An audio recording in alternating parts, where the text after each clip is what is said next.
Bagus untuk pemerintah, gue appreciate nih. Untuk pemerintah sekarang nih, toleransinya bagus. Jangan biarkan masyarakat seperti contoh-contoh yang tadi tuh bisa merusak keberagaman masyarakat di Indonesia. Hola netizen yang tercinta, Ustadz Alfian Tanjung membuat pernyataan kontroversi perihal kedatangan Paus Fransiskus ke Indonesia dalam rangka melakukan perjalanan apostolik. Ustadz Alfian menyebut kegiatan Paus Fransiskus seharusnya diblok dan pimpinan umat Katolik di seluruh dunia itu harus dideportasi lantaran dinilai menimbulkan keresahan. Ustadz Alfian bahkan meminta misa akbar yang digelar di Stadion Utama Gelora Bung Karno tidak perlu disebarluaskan. Ustadz Alfian juga menyebut pihak Paus Fransiskus kurang ajar karena diklaimnya tidak menyukai azan. Video Ustadz Alfian tersebut sontak menuai komentar netizen yang berbakti. Tidak sedikit yang mengkritik sang Ustadz karena dinilai intoleran.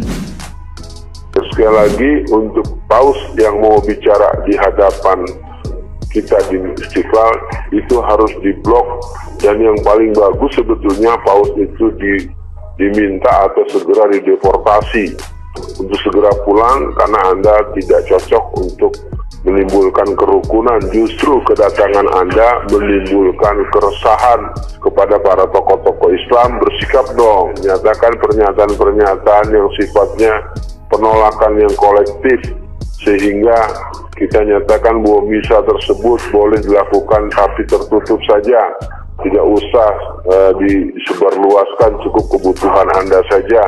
Jangan mengganggu orang lain, menganggap, kan sama juga mereka menganggap azan itu berisik, azan itu akan mengganggu mereka. Itu terus terang saja, kurang ajar lu di kampung orang ya, nggak tahu diri kan gitu. Nah, gimana nih menurut netizen yang terhormat? Silahkan berkomentar ya.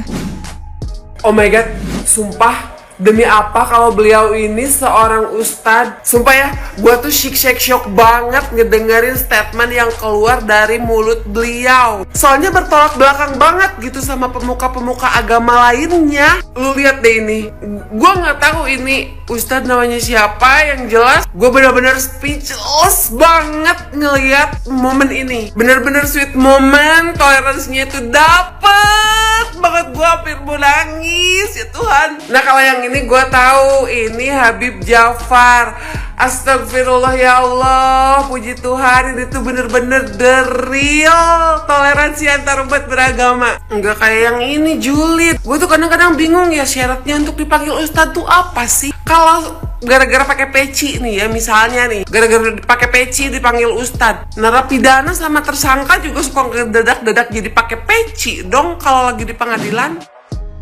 Teruntuk Bapak Alfian Tanjung ya, sebenarnya nggak boleh memaki-maki begitu, nggak usah mencaci maki, menghujat, nggak usah ngapain, semakin menampakkan kualitas kadar diri Anda itu rendah ya. Mau memblokir orang, bilang orang apa goblok segala, ada satu sebenarnya ya.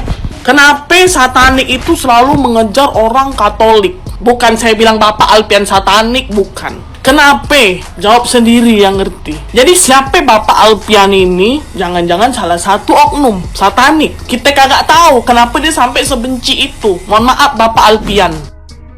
Orang-orang yang kayak gini nih, yang menghambat pertumbuhan Indonesia, yang menghambat perkembangan Indonesia, orang-orang yang intoleran, kiranya sempit pakai kacamata kuda, lihat satu sisi doang gitu. Masa iya sih mesti dipermasalahkan? Orang mau disiarkan misa kudus di GBK di televisi, kenapa harus dipermasalahin gitu loh? Terus nyalahin Paus, suruh deportasi. Yang deportasi harusnya elu gitu loh.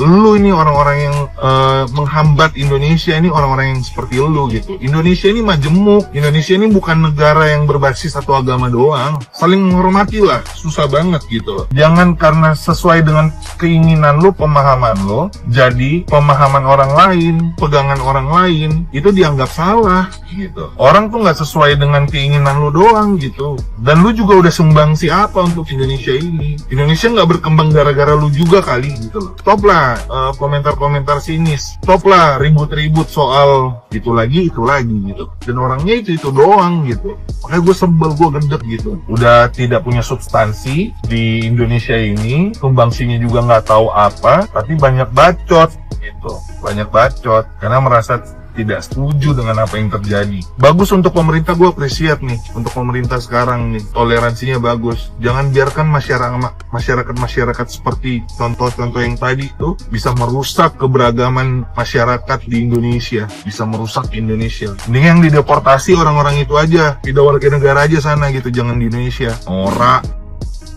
Oke, ini ada video yang barusan ini kayak nggak ngerti lagi ya jalan pikirannya. Terus dia mengatakan kita, ya di sini tuh kita tuh siapa, ya oknum atau kelompok tertentu gitu loh. Ya jadi bingung deh sama bapak gitu loh. Kita itu kan namanya Bhinneka Tunggal Ika, ya.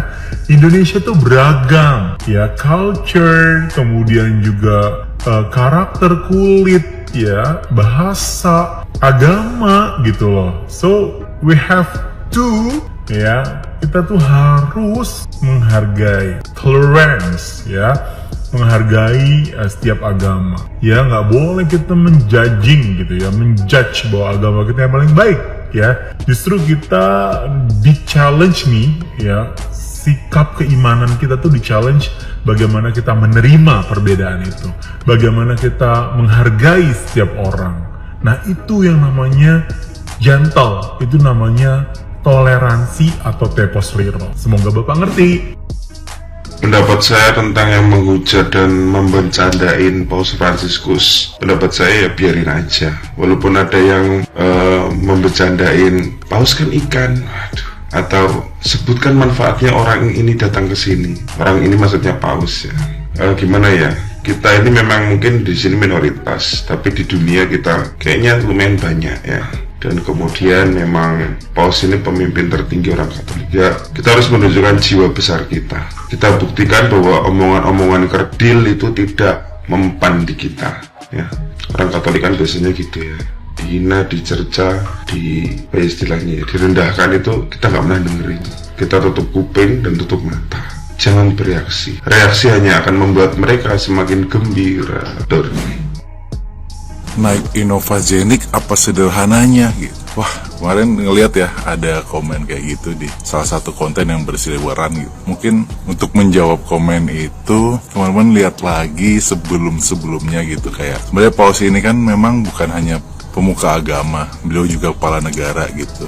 Teman-teman bisa lihat sebelum-sebelumnya kepala negara yang datang ke Indonesia, contohnya misalnya kayak Raja Salman gitu ya, King Salman kita nyebutnya. Terus juga ada Presiden Amerika Serikat, Joe Biden gitu. Teman-teman lihat deh fasilitas-fasilitas apa yang mereka datang dengan apa gitu dan sebagainya. Terus bandingin coba gitu sama yang sekarang gitu baru datang. Dan beda ya guys ya, dan memang kesederhanaannya beliau ya kayak gitu. Dan nggak bisa disamain kayak warga biasa yang sederhana dari mana gitu. Inovasi jadi harganya 400 juta, iya harganya lumayan 400 sampai 600 juta gitu. Cuma nggak bisa disamain sama kita atau teman-teman yang naik roda 2 gitu, Mio Karbu ya nggak bisa ya guys ya, nggak bisa disamain. Jadi beda banget gitu kelasnya gitu. Dan ya udah itulah yang ditujukan oleh beliau, Paus Fransiskus datang Indonesia cukup dengan ya udah simple aja kayak orang biasa gitu. Mungkin kalau yang ada yang ngasih tahu gitu ya sebelumnya, Indonesia emang banyak pakai mobil apa? Terus ada yang jawab Avanza, pakai Avanza guys. Kalau emang apa pengen gitu ya, pengen apa dikasih taunya gitu. Oke, Paus Fransiskus hari ini akan bertolak lagi ke negara lain dan pulang dari Indonesia. Hati-hati di jalan, Paus, dan terima kasih atas berkah yang sudah diberikan oleh untuk negara Indonesia, terutama masyarakat Indonesia. Terima kasih, selamat jalan.